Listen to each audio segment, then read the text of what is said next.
Dominique Striff, pédopsychiatre et artiste, et au nom également de Marie-Madeleine Gliber, infirmière et quelqu'un qui travaille dans les soins palliatifs. Et leur sujet, donc collectif, mais donc présenté par Benoît Carniot, et donc, je l'ai ici en italien, Al principio fu la carne, et je crois qu'en français, ça se dit, le verbe, non, ça c'est au commencement était le verbe. C'était la chair. Point d'interrogation. Ah, ici c'était écrit au commencement était le verbe. Ah. Mais, alors, effectivement, si on traduit l'italien, au commencement était la chair. Merci. Donc, à partir d'un travail de lecture en commun des livres de Marie Balmary, écrivaine et psychanalyste française, qui revisite en groupe la Bible et la mythologie, nous avons lu La divine origine et Abel ou la traversée de l'Éden, plusieurs questions ont émergé pour nous en lien avec le thème du congrès. Je vais vous rendre compte dans un premier temps des réflexions de Paul Liven sur le lien entre la chair et le verbe. La chair peut-elle vraiment devenir verbe à partir d'elle-même? Le dialogue verbe-chair. Les réflexions de Paul Liven seront irrésistiblement imprégnées par sa pratique clinique, puisqu'il est question de chair et de verbe, métaphore aux multiples sens.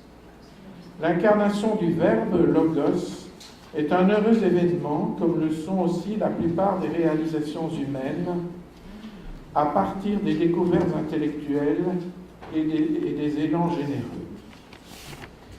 Il se demande si l'inverse, la chair se fait verbe, est aussi bénéfique.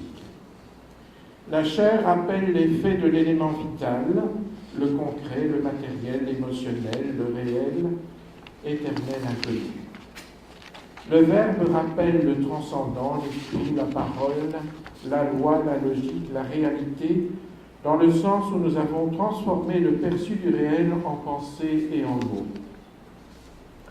Paul pense aussi qu'entre les deux pôles, il y a un va-et-vient salutaire et qu'en fin de compte, il s'agit de deux manières d'être de l'humain.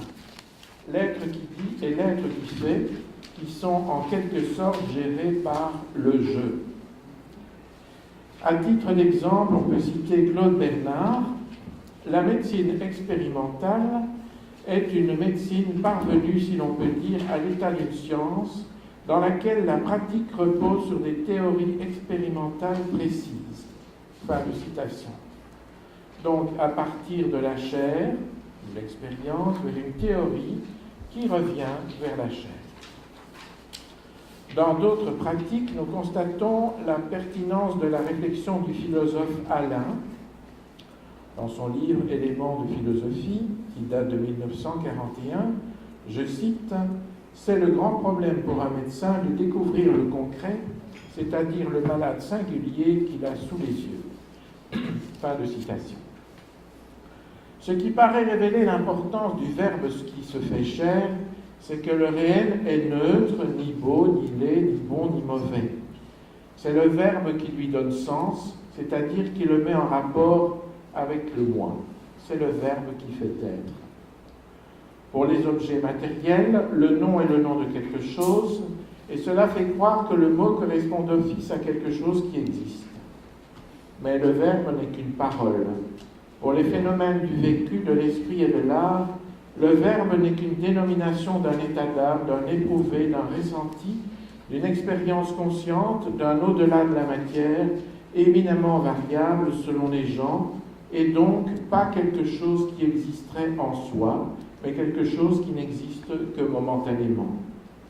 En d'autres mots, quelque chose de révocable que certains ne considèrent que comme une réalité verbale. On sait qu'une des caractéristiques de la pensée délirante et d'un état d'esprit pathologique est le fait que le patient ne corrige pas les déformations de son perçu du réel, les déformations normales de la perception induites par la croyance. Nous nous trompons tous plus ou moins fréquemment dans ce que nous captons du monde et des gens. Mais normalement, nous finissons par dire que nous nous sommes trompés, que c'était une illusion, que nous avons du mal à voir. La correction de ce que l'on perçoit, ressent, pense et vit paraît nécessaire quand il y a mentalisation et verbalisation. Comme si dans le sens de la chair vers le verbe, il y avait un élément aléatoire, haut et déformant, que notre esprit, le je, redresse pour correspondre au réel et à la réalité de l'autre. Par exemple, j'entends des cloches dans un demi-sommeil et je peux croire qu'elles annoncent mon couronnement. En me retournant pour continuer à dormir, je me rends compte que ce n'était que la sonnerie du réveil. Pourquoi certaines personnes ne corrigent-elles pas ou ne corrigent-elles plus? On dit que c'est une anomalie acquise, débilité, ou liée au développement, névrose, ou une pathologie, délire. Autre chose, évidemment, est le monde culturel, le monde des arts, où le romantisme et la poésie élaborent un univers imaginaire et des réalisations admirables. La fragilité du verbe, la chair devenue verbe, se rencontre dans les réductions qu'on observe dans le sens du verbe au point de n'être plus qu'un mot. Cela se voit dans les propos de certaines autorités. La loi, c'est la loi, dura lex, sed lex. La chair, le vivant, dans cette logique positive, ont disparu.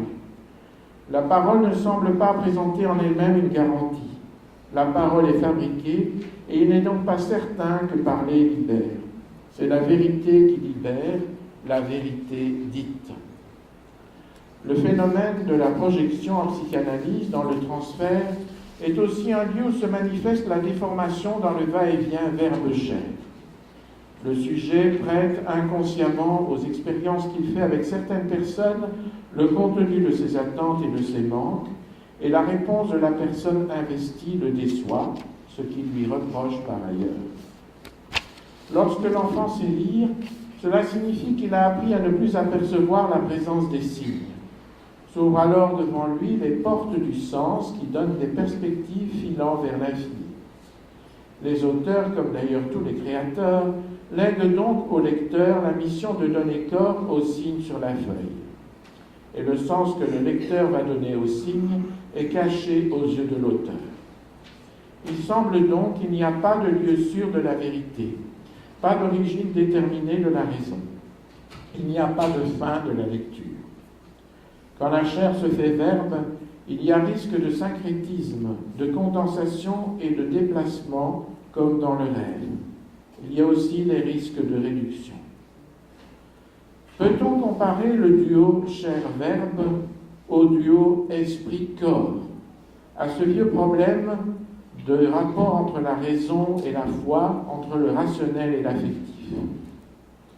Je ne le pense pas, dit Paul, parce que le duo chair-verbe est plus dynamique.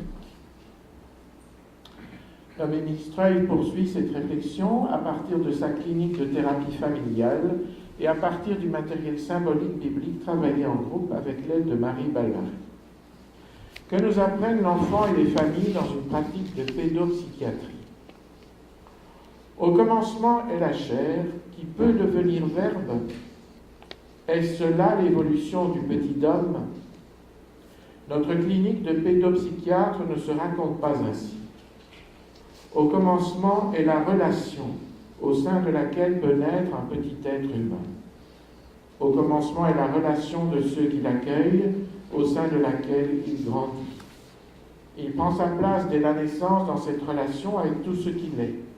Un petit qui appelle et répond avec ses cris, ses sourires, ses mouvements, son regard. Sans relation, le petit homme meurt. Devenir verbe, serait-ce ce que les psychanalystes appellent devenir sujet? Est-ce ce point vers lequel nous tendons, ce point du jeu où tout en nous, corps, émotion, intelligence, inconscient, moi, parlent la même langue, unifiée, vraie? Ou est-ce ce point que les systémiciens nomment congruence, quand le langage non verbal dit la même chose que le langage verbal? Quand les gestes et les actes confirment la parole donnée et crée du lien possible si l'autre répond. Les systémiciens savent en effet qu'il ne suffit pas de devenir congruent comme thérapeute pour que les relations deviennent saines dans les familles. Il ne suffit pas non plus que le Dieu de la jeunesse soit congruent, qu'il parle et qu'il invite à la différenciation et au lien pour que cela soit. Le Verbe attend la réponse de l'homme. Au commencement de la famille, il y a souvent la confusion dans les relations. C'est ce que nous décrit si bien Marie Balmary dans les 2 livres que nous avons lus ensemble. Au commencement, ce n'est pas le paradis.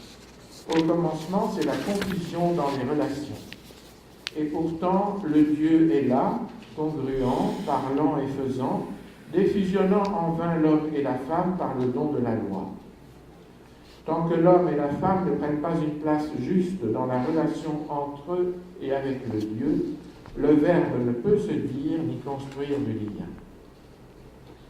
La parole ne dit que l'imaginaire confusionnant. Et de la confusion du couple ne peut naître qu'une famille enchevêtrée, où les enfants peinent à devenir humains, capables de parole. Ce n'est pas si simple pour une famille de sortir de la confusion, de prendre soin des relations blessées, d'entendre l'enfant sans projeter sur lui ce qu'il ne dit pas. Ce qui n'est pas parlé fait retour parfois étrangement dans la réalité des relations. Nous allons l'illustrer par un exemple clinique. Lionel a 8 ans. Il vient avec son frère jumeau, Julien, et sa maman. Les parents sont séparés et madame est dépassée par les conflits incessants entre les enfants. Elle est elle-même perpétuellement en conflit avec eux dès qu'il est question de poser une limite claire et structurante. Elle est également en grand conflit avec le papa des enfants, avec qui je travaille par ailleurs, également avec les jumeaux. Julien est très agité. Lionel, lui, se comporte comme une fille. Il porte des bijoux, un petit sac rose et se dandine. Tout le monde crie en même temps pendant la séance de thérapie familiale. Impossible de s'entendre. Pas de loi qui tienne, pas de parole donnée ou reçue. À ma question, Lionel, j'ai l'impression que tu joues à être une fille, c'est la maman qui répond. Oui, nous sommes une famille très ouverte et nous acceptons que Lionel désire être une fille. Je m'adresse à nouveau à Lionel. Tu voudrais être une fille? Lionel me répond, oui, je voudrais être une fille. Moi, pourquoi voudrais-tu être une fille? Dit Lionel. Pour aider maman parce qu'elle ne s'en sort pas avec mon frère.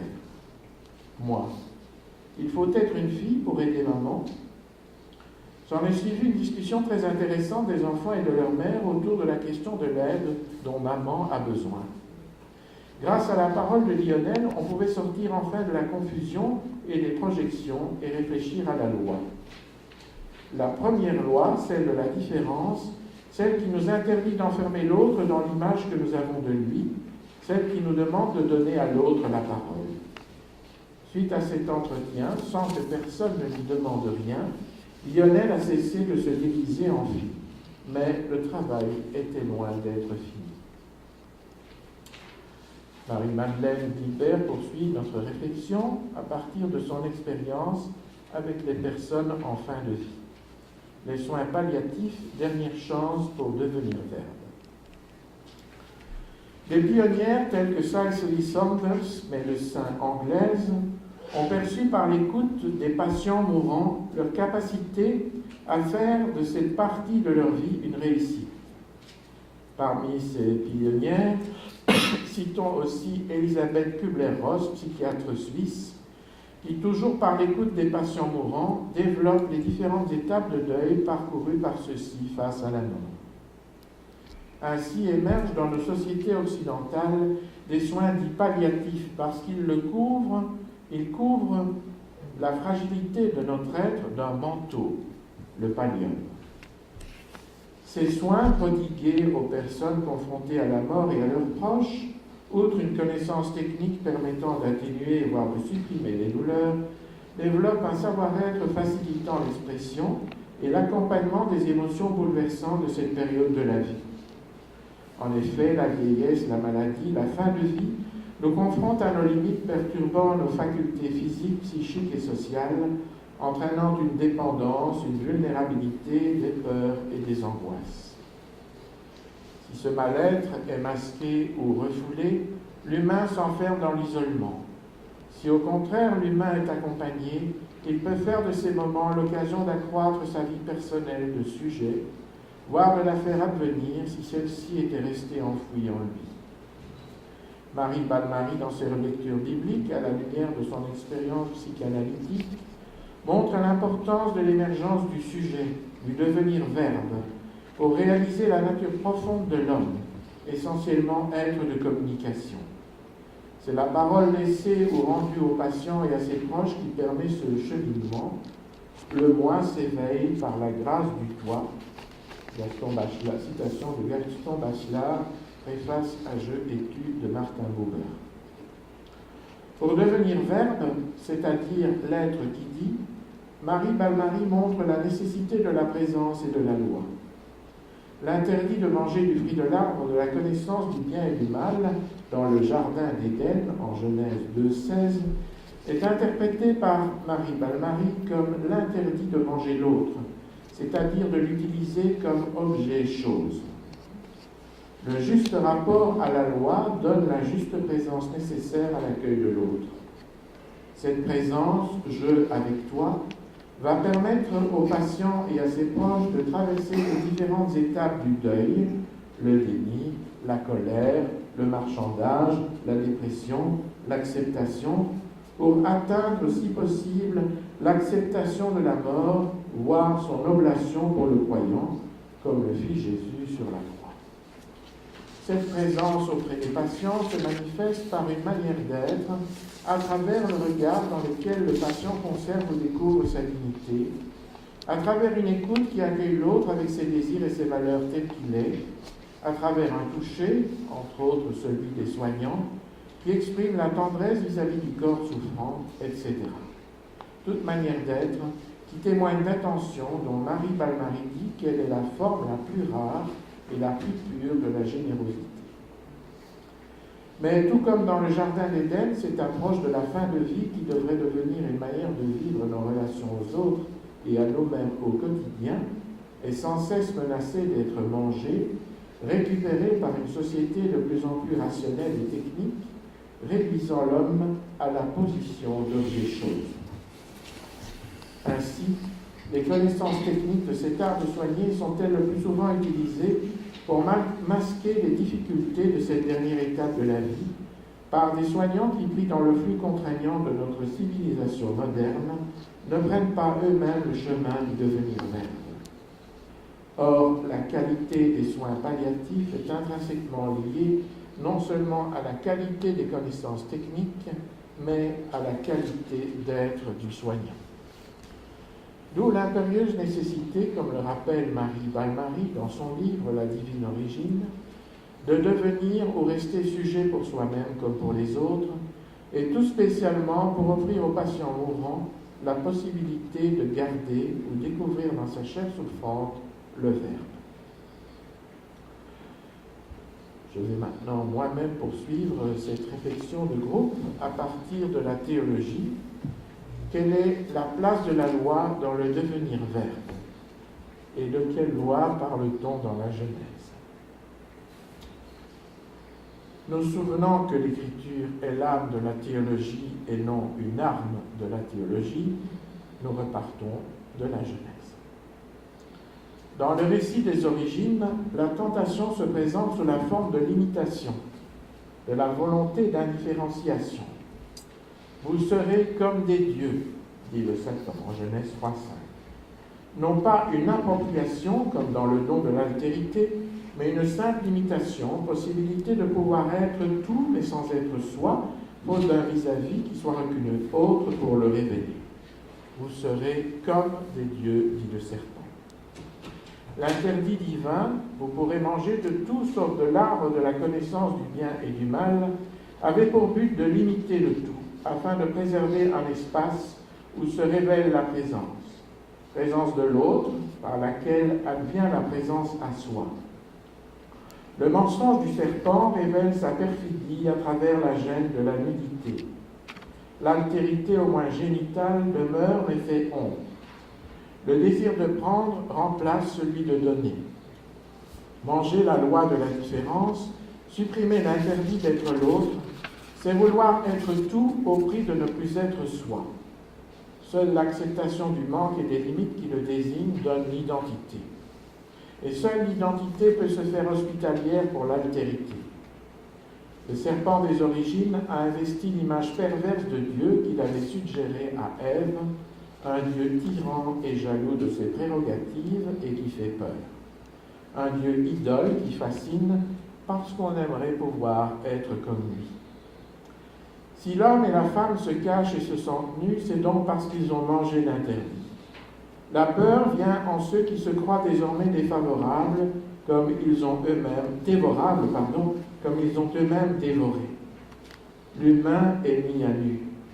Si vous avez mangé, vous savez maintenant que vous risquez d'être mangé. S'il est comme le Dieu perverti, alors l'humain peut être à son tour comme l'humain, Dieu peut être à son tour comme l'humain, c'est-à-dire un transgresseur. Manger l'interdit, c'est manger la parole de l'autre. L'interdit a été posé entre l'arrivée de l'humain et l'émergence de la femme. Or, la femme est formée d'un maître hors de l'Adam, à l'inverse du manger qui est un maître dedans. Cet écart entre lui et elle qui les rend existants, présentables l'un à l'autre, n'est garanti psychiquement que par l'interdit. Après l'Éden, la relation entre Adam et Ève, sa femme se fait selon un rapport sujet-objet de la connaissance. Pas de nous possible entre le sujet et l'objet, ici l'homme et la femme. Cette objectivation se répercute dans la génération qui se fait pour Caïn sur le mode de l'acquisition par sa mère. Lorsque l'un connaît l'autre sans réciprocité, l'unité ne s'effectue pas. On est ainsi placé devant l'opposition référence-différence, si fameusement dénoncée par le féminisme à propos du rapport masculin-féminin. Il n'y a pas d'unité possible. Nous nous souvenons que cette objectivation de la femme par l'homme a son prodrome avant la chute, au moment où la femme lui est présentée. Celle-ci, cette fois, dit Adam, est eau de mes os, chair de ma chair. Celle-ci sera appelée femme, Isha, parce que d'homme, Ish, elle a été prise. Ce ravissement, si admiratif qu'il soit, parle de la femme, mais il ne lui parle pas, ni au sens objectif, ni au sens subjectif. Loin de faire d'elle une interlocutrice, l'homme prend la femme comme objet de son monologue. Il la comprend à partir de lui-même et lui donne un nom en miroir du sien, soulignant ainsi davantage les ressemblances plutôt que les différences. La considérant comme prise à partir de lui, il se met à vouloir conjurer le manque ainsi créé dans son esprit en la considérant comme son prolongement plutôt que comme l'autre côté de l'humain. Et la femme se laisse dire ainsi sans se poser elle-même en vis-à-vis. S'il en fallait encore une preuve, qui croit pouvoir cerner l'autre n'embrasse que lui-même. Tandis que les seuls humains sans nombril de l'histoire sont mis en scène, la voix off nous dit que l'homme abandonnera son père et sa mère et s'attachera à sa femme et ils deviendront une chair unique. Genèse 2:24. Comme le souligne Marie Balmary, coller, s'attacher, s'unir à sa femme, davat en hébreu, c'est autre chose que la connaître, yada. Dans l'anthropologie biblique, le mot chair désigne un être vivant, dont est souligné en particulier l'aspect fragile, vulnérable. En deçà des interprétations de Matthieu et Marc dans leur évangile respectif, il s'agirait dès lors pour l'homme et la femme de devenir chacun une personne unique, singulière, dans le cadre d'une relation où l'homme ne s'attache pas à sa femme et ne l'attache pas non plus, mais s'attache à elle. À l'inverse du récit de la Genèse, où Adam parle à la fois en premier et à lui seul, dans les évangiles, les grands commencements, incarnation, résurrection, sont souvent marquées par la prise de parole d'une femme. Genèse 2,24 montre également que la différence entre l'homme et la femme ne se décline concrètement qu'en lien avec le rapport entre générations. Cette insistance sur ce qui précède et produit l'avènement d'un sujet humain à l'existence, critère discriminant entre la connaissance et la reconnaissance,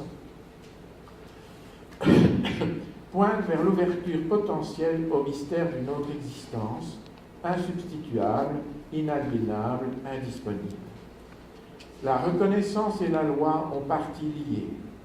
Quand l'humain entend la parole que lui intime la loi en posant une limite dans le tout qui lui est donné, il se trouve dans une position où il ne sait pas où est le bien et le mal, ni ce qui conduit au malheur, à la mort, ni ce qui mène au bonheur, à la vie. La première parole divine adressée à l'être humain du jardin dit que le bien et le mal ne sont pas un objet de savoir, d'un savoir que l'on pourrait posséder, détenir, ou pire, d'un savoir que certains détiendraient et pas d'autres. La loi que Dieu énonce n'est pas une loi qui pose d'abord un interdit, mais plutôt un impossible. L'impossibilité de connaître, de posséder une connaissance sûre de ce qui est bien et mal. Une fois qu'Adam et Ève ont été trompés par le serpent, Dieu a commencé par poser une question: où es-tu? C'est le début d'un chemin de guérison. Adam est invité à se situer. Il a toujours une place.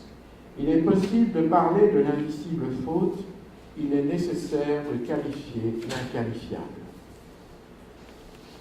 Celui qui sauve n'occupe pas tous les terrains de ceux qu'il désire sauver. Il les laisse parler, car si coupables ou si ignorants soient-ils, ils ont encore la possibilité d'affirmer leur souveraineté de créature.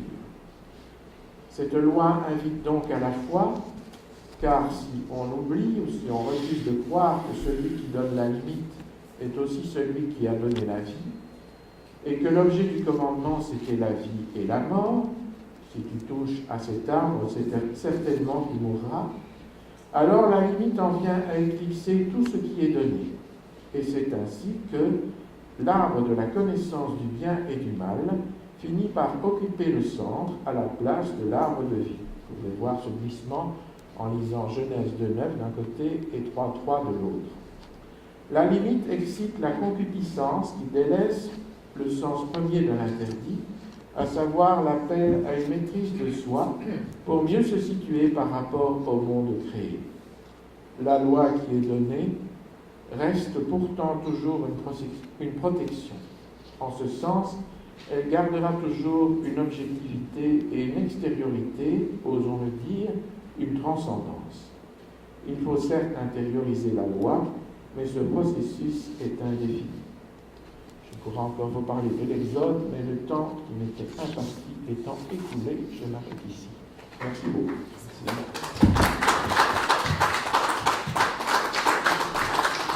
Je vous remercie. Maintenant, on écoute les questions.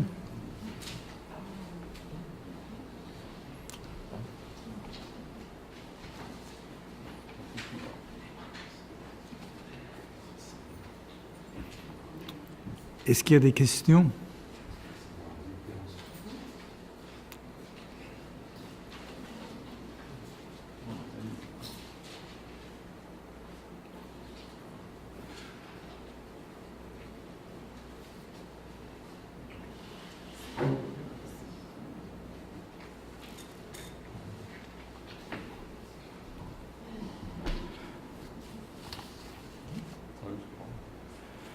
Alors, s'il n'y a pas de question qui vient... Ah ouais. J'en aurais une. J'aimerais que vous insistiez peut-être un peu sur, quand vous avez parlé de Genèse 2,9 versus Genèse 3,3 à la fin, le glissement entre l'arbre de la vie et l'arbre de la connaissance, ou le contraire, je ne sais pas. Oui. Que vous approfondissiez ça un peu. Eh bien, si je peux... Tu as mis là, non? Non, bah, de toute façon, en Genèse 2,9, on dit que l'arbre de vie est au milieu du jardin. En Genèse 3,3, dans le dialogue avec le serpent, Ève dit qu'elle ne peut pas, on lui interdit de manger de l'arbre qui est au milieu du jardin et qui est l'arbre de la connaissance du bien et du mal. Alors il y a eu des interprétations, notamment chez les pères de l'Église, qui disaient, selon le cas, que ou bien il y a eu un processus qui fait que l'arbre dans le psychisme d'Ève, ce qui est devenu vital pour elle, c'est de connaître le bien et le mal, donc d'avoir la maîtrise sur le bien et le mal, sur le malheur et le bonheur, et que ça a pris la place de l'arbre de vie, qui était un fruit donné, gratuit et offert. D'autres disent, les deux interprétations sont valables, me semble-t-il, que l'arbre de la connaissance du bien et du mal, c'est l'arbre de vie, mais vu dans une logique qui n'est plus oblative, mais plutôt possessive.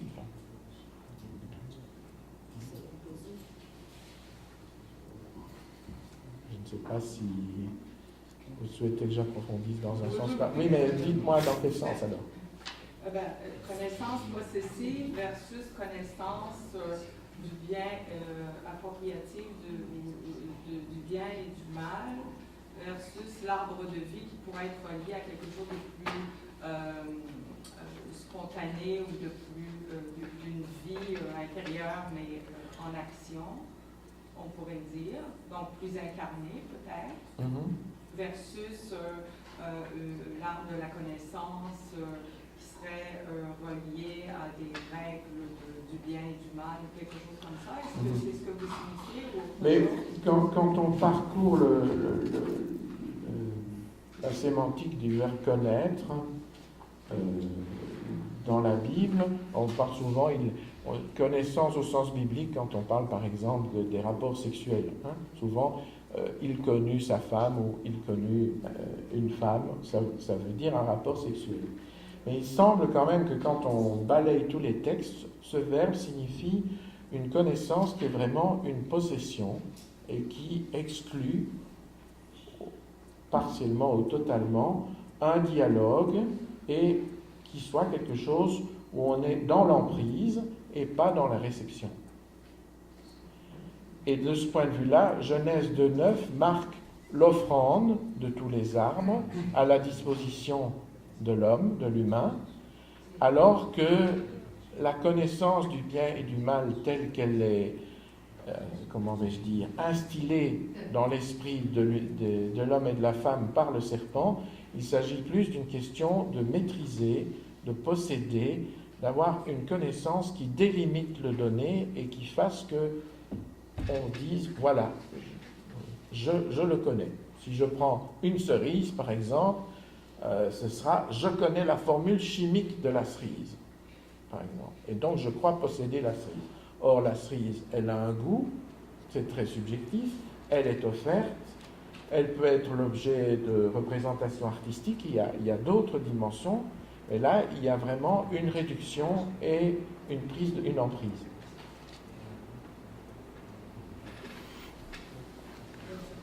Moi, j'aurais une question, si vous permettez. Effectivement, vous avez fait la distinction à un moment donné entre l'interdit et l'impossibilité.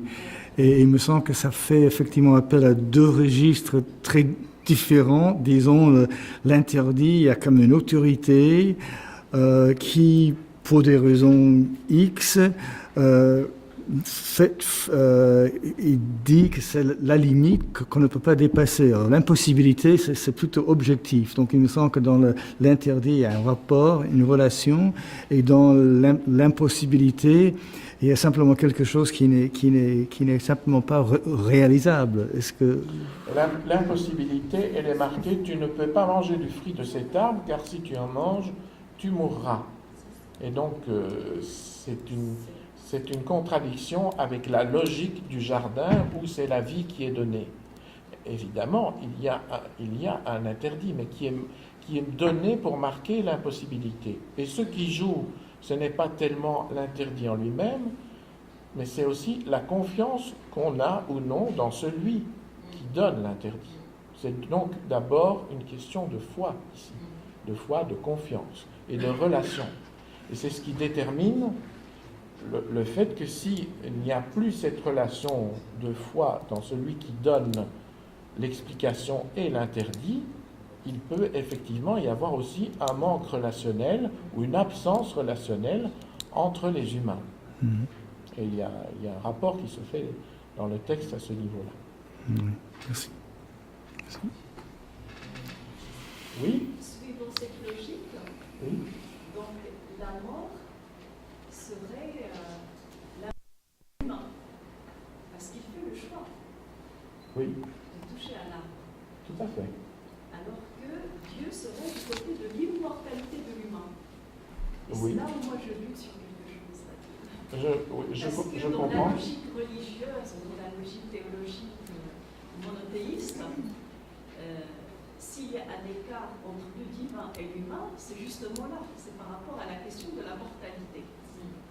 Et même lorsqu'on reprend les travaux des Grecs, donc des hellénistes comme Jean-Pierre Vernon, parlant de Dieu, qui, par exemple, Zeus qui se transforme, qui prend des formes humaines, etc., c'est vraiment dans une logique du divin. C'est-à-dire qu'il prend la forme d'un humain, mais jamais il ne devient humain. Et donc c'est comme ça que, on va dire que se fait le partage. Mortalité pour les humains, nous sommes des mortels, par rapport à des dieux, là, pour le monothéisme, un Dieu immortel. Donc il me semble qu'il faudrait, parce que cette logique-là, je la comprends, celle que vous dites, mais peut-être qu'il faudrait un petit peu la pousser. Pourquoi est-ce que, par exemple, c'est Ève qui va être mise devant l'interdit?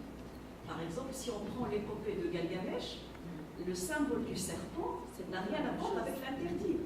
Il vole à l'humain l'immortalité. Et on peut dire vraiment, l'humain se trouve dépourvu de l'immortalité, mais le serpent est là comme symbole phallique qui va perpétuer l'espèce en même temps. Mais il n'y a pas cette logique de la faute, de la culpabilité, et puis que c'est la femme, donc qu'elle soit Ève ou Lilith, qui est toujours devant l'interdit et la transgression, ce qui nous met du côté de la culpabilité. Donc c'est là où il y a il me semble qu'il faudrait peut-être reprendre. Nous sommes en train d'ouvrir une bibliothèque entière, et pas seulement une étagère. Mais oui, mais nous n'avons pas le temps. Mais en théologie catholique, je ne sais plus dans quel concile, il y avait l'affirmation que Adam pouvait ne pas mourir. Et qu'en faisant un choix de possession, et de possession de lui-même sans se recevoir de Dieu, il a été obligé de mourir. Alors, pouvait ne pas mourir, mais ça ne voulait pas dire ne pouvait pas faire oblation de lui à Dieu, comme Dieu se donnait à lui. Il y avait une forme quand même de renoncement qui était impliquée. Mais bon, ça nous conduit dans des considérations de théologie. On peut remuer 20 siècles de tradition avec ça. Concernant Ève, là c'est la crux interpretationis, c'est comme ça qu'on dit. Comment dire par exemple, un exégète contemporain comme André Ouénin, de Louvain-la-Neuve, montre comment, précisément, parce qu'il n'y a pas de véritable dialogue entre Ish et Isha, entre Adam et Ève, il n'y a pas eu d'échange au niveau justement du commandement de ne pas toucher à l'arbre de la connaissance du bien et du mal, qui a été donné à l'humain non différencié. Et donc, comme il n'y a pas eu d'échange, que, je veux dire, Adam a pris la parole et ne l'a pas redonnée, ou ne l'a pas partagée, c'est Ève, quelque part, qui s'est trouvée dans une forme de manque, et que c'est à elle que le serpent s'est adressé. Bon, c'est une interprétation. Mais on peut interpréter différemment. C'est bien le but de l'herméneutique, c'est d'être pluriel. Mais voilà. Oui, au micro. Une toute petite remarque strictement scientifique. Il est prouvé par des études de génétique que l'immortalité de l'espèce est conditionnée par la mortalité des individus. Par conséquent, ça me semble extrêmement logique ce qui est dit dans les Écritures. Voilà mon opinion. C'est un choix de l'espèce, pas de l'individu.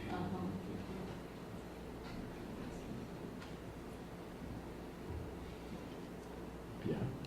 Ouais. S'il n'y a pas d'autres questions.